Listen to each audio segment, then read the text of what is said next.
Vídeo aula 15. Núcleo de projeto. Frequentemente, o profissional de design de interiores é consultado e contratado para trabalhar em um único ambiente da edificação. Mas, conforme o andamento da obra, dependendo da dedicação, interesse, disposição e competência demonstrados, o resultado final não será um encerramento das atividades, mas um começo, porque o cliente satisfeito vai naturalmente querer outras interferências nos demais ambientes. No projeto de design de interiores, cada centímetro do ambiente deve ser observado, estudado na proposta do layout, seu estilo e funcionalidade. Aos pisos se dá uma atenção especial, porque além da qualidade apresentada para cada tipo de tráfego, a escolha do material de acordo com o estilo e a paginação, estudo de seu assentamento, farão toda a diferença no resultado final. As paredes devem ser tratadas independentes entre si, cada uma cumprindo seu papel na harmonia do projeto. Umas com destaque sobre as outras por representar detalhes personalizados, elementos distintos e um visual diferente. Isso se aplica a qualquer ambiente, quer seja social, privativo ou de serviço e áreas molhadas. E o teto? Este será o aspecto do projeto de design de interiores no qual vamos nos deter neste momento. Parte integrante de grande presença é o teto de um ambiente, seja ele de qualquer natureza de uso e, naturalmente, precisam receber cuidados e atenção especiais. De um modo geral, a opção é pela técnica de rebaixamento do teto, mas há situações limitantes como quando o pé direito do ambiente não permite, por ser muito baixo, ou por se tratar de um ambiente de grandes dimensões, que qualquer alteração em sua altura pode causar uma sensação de esmagamento e desconforto. Mesmo nestes casos, a interferência nos tetos deve ser feita. Guardando os devidos cuidados, poderão ser usados elementos como os caixotes ou sancas fechadas para possíveis embutimento das vigas aparentes, as sancas abertas ou invertidas e molduras. São elementos simples que dão um toque de valorização ao ambiente. Neste caso, mesmo sem o rebaixamento do teto, alguma iluminação pode ser embutida em composição com as centralizadas. Serão incidências indiretas e difusas mescladas com iluminação direta. A propósito, teto e iluminação têm tudo a ver. Um favorece o outro. Entendendo melhor as sancas, por se tratarem de elementos independentes do rebaixamento de teto. O teto original fica à vista, recebe as sancas em seu perímetro no encontro com as paredes, quase sempre em todo o contorno do ambiente. São encontradas em gesso e drywall. As sancas, quando fechadas, sem abertura, são os chamados caixotes que recebem em sua face inferior o embutimento de luminárias tipo plafons ou outras que permitem uma incidência direta dos raios luminosos. Essa técnica permite camuflar vigas aparentes que ocupam posições indesejadas em desacordo com a decoração do ambiente. Sancas abertas são aquelas cuja abertura ocupa a face lateral interna do ambiente, podendo proporcionar uma iluminação semi-embutida que, se voltada para o teto, apresenta efeitos de uma iluminação difusa, ou voltada para o interior do cômodo, apresenta efeitos de uma iluminação indireta. As sancas, quando invertidas, são aquelas que a abertura ocupa a face lateral externa, isso é, voltada para as paredes, onde acontece o embutimento da iluminação, proporcionando o efeito indireto da luminosidade. As molduras, também chamadas de roda-tetos, roda-forros, dão um acabamento estiloso ao encontro do teto com as paredes. São encontradas em gesso, em poliuretano, isopor ou poliestireno extrudado, que é isopor expandido. Há grande diversidade nos modelos disponíveis. Quando se fala em rebaixamento de teto, imediatamente se pensa em gesso. Realmente é o mais usado e difundido, mas existem outros que podem agregar efeitos diferenciados e muito interessantes em seu uso. O lambri é composto por réguas de madeira que podem ser instalados facilmente em tetos. Trata-se de um material de fácil aplicação, já que é fornecido em réguas que são encaixadas umas nas outras. Tem comprimento variado, largura e espessuras fixas. Deve ser fixado em sarrafos ou parafusado diretamente no vigamento. O lambri de madeira é comercializado sem acabamento e, para se tornar impermeável, precisa de receber tratamento de selante e verniz. São também materiais isolantes termoacústicos, mas sua aplicação quase sempre, de um modo geral, é mais indicado para a forração no acabamento de telhados, inclusive acompanhando a sua inclinação. As treliças de bambu podem ser usadas em fechamentos diversos, principalmente para forros.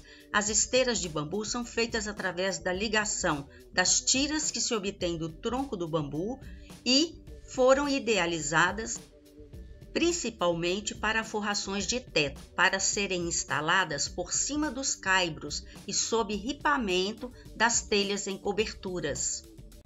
Ideal para áreas molhadas, também usado em ambientes sociais, em residências, estabelecimentos comerciais, corporativos, de assentamento prático e rápido, embute facilmente às instalações elétricas. São comercializados em lâminas largas ou estreitas, e o acabamento pode ser liso, frisado e especiais, encontrados em diversas cores e também no padrão patinado e madeirado. Se trata de um forro suspenso, afastado do telhado 50 centímetros, assentado em pendurais, estruturas e acessórios de fixação. Material industrializado com cimento reforçado com fios sintéticos prontos para uso. Apresenta flexibilidade de diversos tipos de acabamento. Para pintura, produto acrílico à base de água. É instalado em qualquer tipo de estrutura, perfis de fixação de aço galvanizado ou madeira. O gesso foi um dos primeiros materiais a surgir como opção para tetos rebaixados. São placas de 60 por 60 centímetros com mais ou menos 2 centímetros de espessura. São encaixados umas nas outras, suspensas por um arame e coladas nas emendas com massa de gesso e sisal. O acabamento das emendas é feito com massa de gesso. Ainda é muito procurado por ser mais resistente que o acartonado, mas tem tido muita concorrência. Gesso acartonado ou drywall são excelentes isolantes termoacústicos, tanto quanto o gesso em placas. É bem mais leve, menos rígido, mas apresenta uma tecnologia mais avançada e mais limpa que a tradicional. São comercializados em placas de gesso em maiores dimensões, envolvidas em papel. Favorece os forros com detalhes curvos. São encontrados 4 tipos de forro drywall: estruturado, perfurado, aramado e removível. Estruturado são assentados pela fixação com parafusos de uma ou mais chapas em estrutura de aço galvanizado, suspensa por meio de pendurais. O forro é fixo e o resultado são superfícies monolíticas, sendo executados com chapas com bordas longitudinais rebaixadas, que devem receber tratamento de juntas para uniformização da superfície. Perfurado. Semelhante à estrutura anterior, porém com uso de chapas perfuradas, que auxiliam na absorção sonora, que pode ser acentuada com o uso de lã mineral ou de vidro ou entre forro. Aramado, suspenso por arame de aço galvanizado, a estruturação é completada com nervuras de chapas de gesso. O perímetro do forro aramado pode ser estanque ou dilatado. Deve receber tratamento de juntas para uniformização da superfície. Removível. O forro é composto por uma só camada de chapas, que podem ser removidas para acesso às instalações embutidas. É executado com chapas com bordas quadradas ou retangulares. Então, os forros modulares são removíveis devido à técnica de montagem, estrutura metálica aparente suspensa para suporte dos painéis removíveis, comercializados em dimensões padrão, mais variadas e com acabamentos prontos para o uso.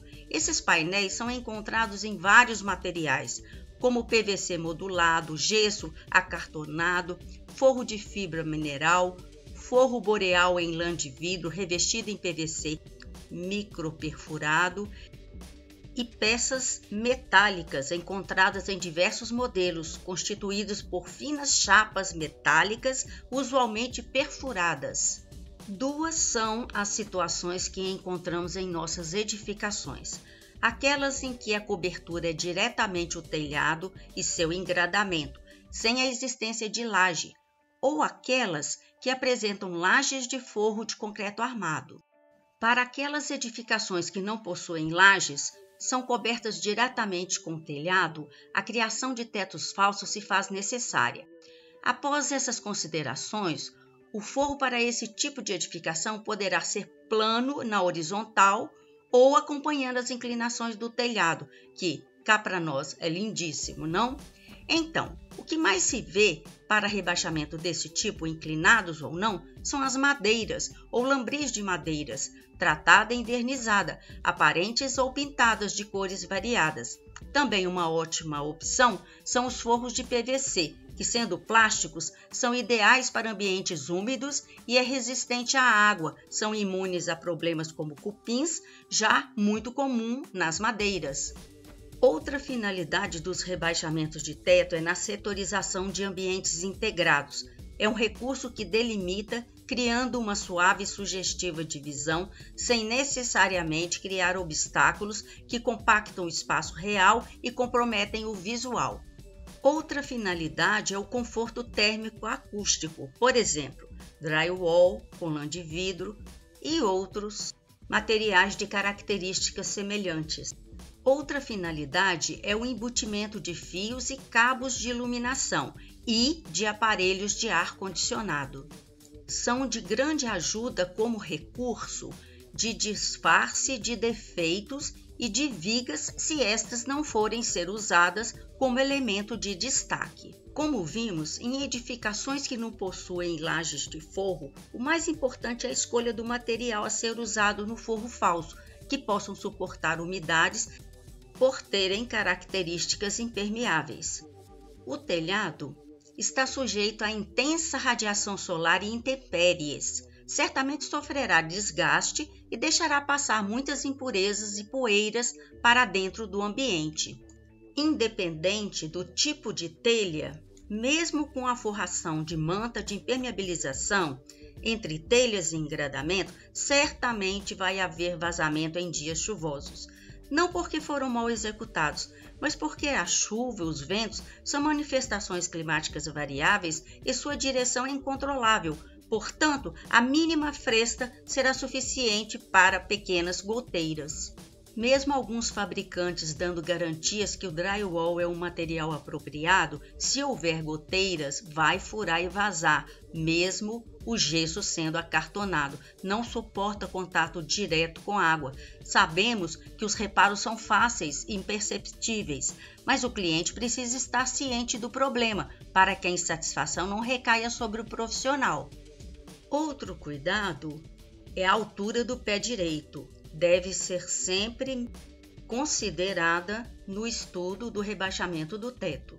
Lustres pendentes ou outros elementos fixados no forro precisarão de um cuidado especial, avaliando sua altura, sua extensão e seu comprometimento na altura final do ambiente. O visual de forro solto é muito interessante. O gesso não deve ser colado nem chumbado na parede, porque, devido ao fenômeno da dilatação térmica, podem aparecer estalos, muitas vezes altos, e fissuras no gesso ou mesmo rachaduras.